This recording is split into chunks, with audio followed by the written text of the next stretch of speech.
Jadi kita bisa memanipulasi catatan manusia, kitab nasab, sejarah dan macam-macam. Tetapi kita mustahil bisa memanipulasi catatan Tuhan yang ada dalam diri kita. Apa catatan Tuhan itu? Adalah rangkaian nukleotida dalam DNA kita, adenin, timin, guanin, sitosin.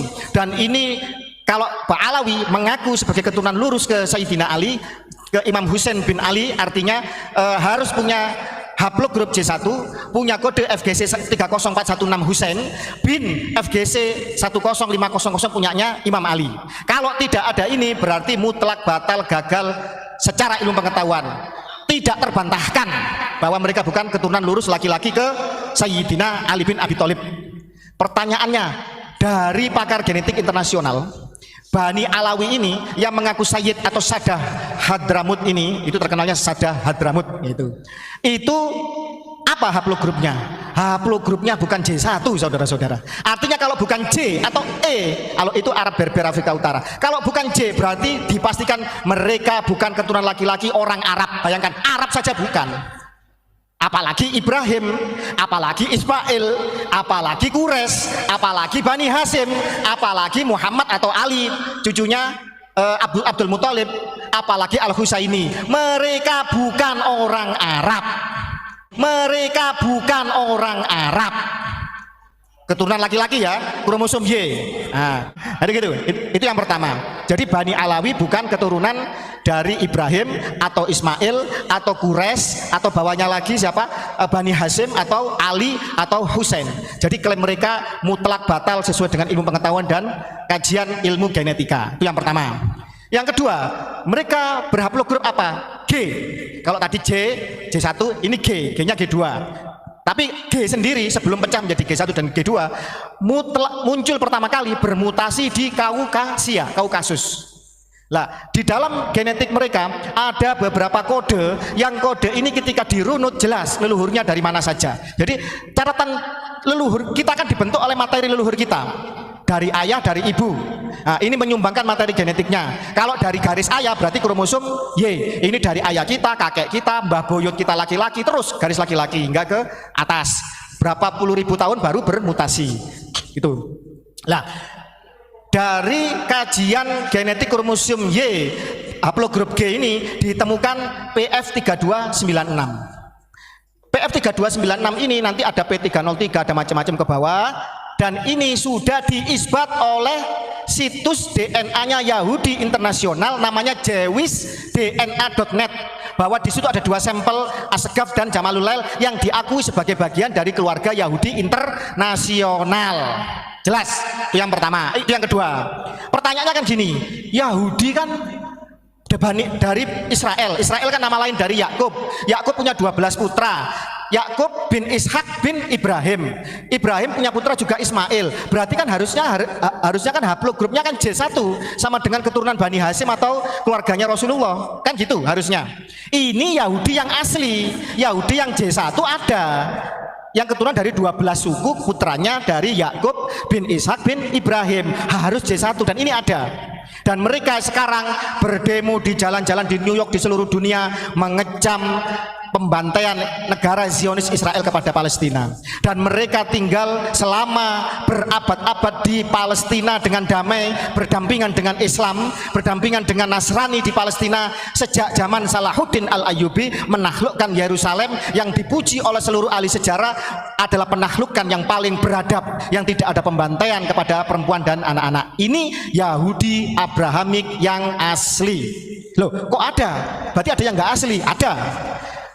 Menurut Philip Kostler maupun beberapa ahli sejarah dan pakar genetik yang lain, dulu ada sebuah kerajaan di Kaukasia. Nah, ini mulai serius ini. Di Kaukasia. Kaukasia ini adalah Asia Tengah, tempat paling basah, tempat paling kaya karena jalur perdagangan dari Asia Tenggara. Ini di luar navigasi laut ya, dari Asia Tenggara, dari Cina melalui celah di antara Nepal, Tibet, India dan Cina itu masuk ke Asia Tengah, ke Eropa sampai ke Timur Tengah dan lain. Jadi di situ jantung perdagangan dunia. Di situ ada suku perampok namanya bangsa Khazar. Jelas suku perampok. Ada linknya, ada bisa di-share. Ketika Nabi Sulaiman menguasai dunia, Bahkan di dalam Al-Quran disebutkan bahwa hewan, angin, jin semuanya tunduk pada Nabi Sulaiman karena takut diinvasi oleh Nabi Sulaiman. Bangsa Khazar ini memeluk agama Yahudi. Jadi gitu, mereka mengadopsi Yahudi, mereka memang gitu. Kalau kepepet mereka mengatakan, hei Wali Songo, aku saudaramu. Hei Kiai Fulan, aku muhibunmu. Kakek ente dulu belajar sama kakek Ana. Jadi mereka begitu. Mereka pinter sekali, mereka merayu orang. Karena takut diinvasi sama Nabi Sulaiman, akhirnya mereka memeluk agama Yahudi. Sampai kemudian mereka menjadi bangsa yang kaya karena mereka menguasai Kaukasia. Itu bangsa perampok. Namanya negaranya Khazaria, ibu kotanya namanya apa? Eitil. Nah, jelas itu tulisannya itu.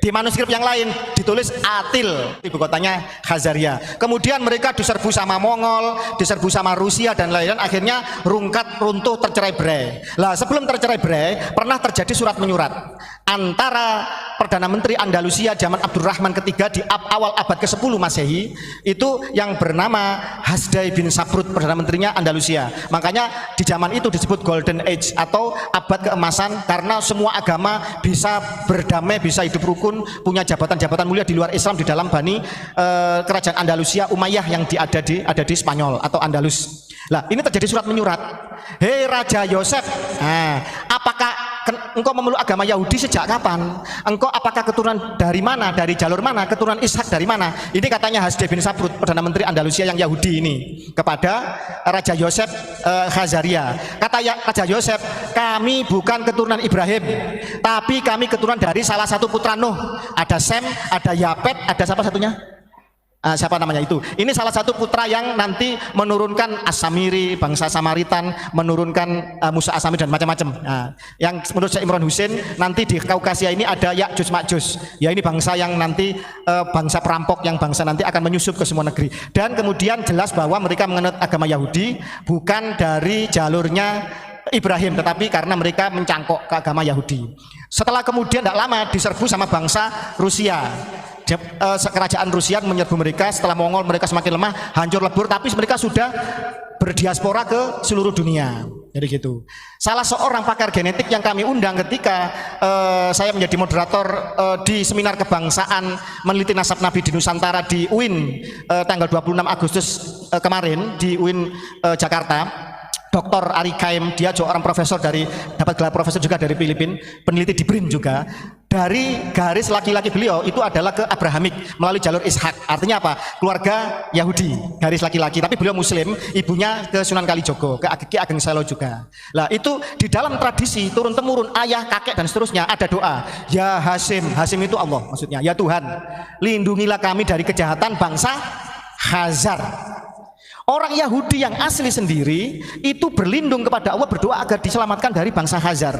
Makanya tadi Ustadz Ubad mengatakan bahwa mereka bertransformasi, itu benar. Jadi mereka mereka pertama pagan, penyembah berhala, penyembah matahari, pohon dan lain-lain lah pokoknya gitu. Kemudian masuk agama Yahudi, kemudian mereka merasuk ke dalam agama Yahudi. Dan kalau kita lihat banyak kan orang Bani Israel yang membunuh nabi-nabi Israel. Lah pelakunya ya bangsa Khazar ini pelakunya. Jadi Bani Khazar ini juga membunuhi nabi-nabinya Israel sendiri.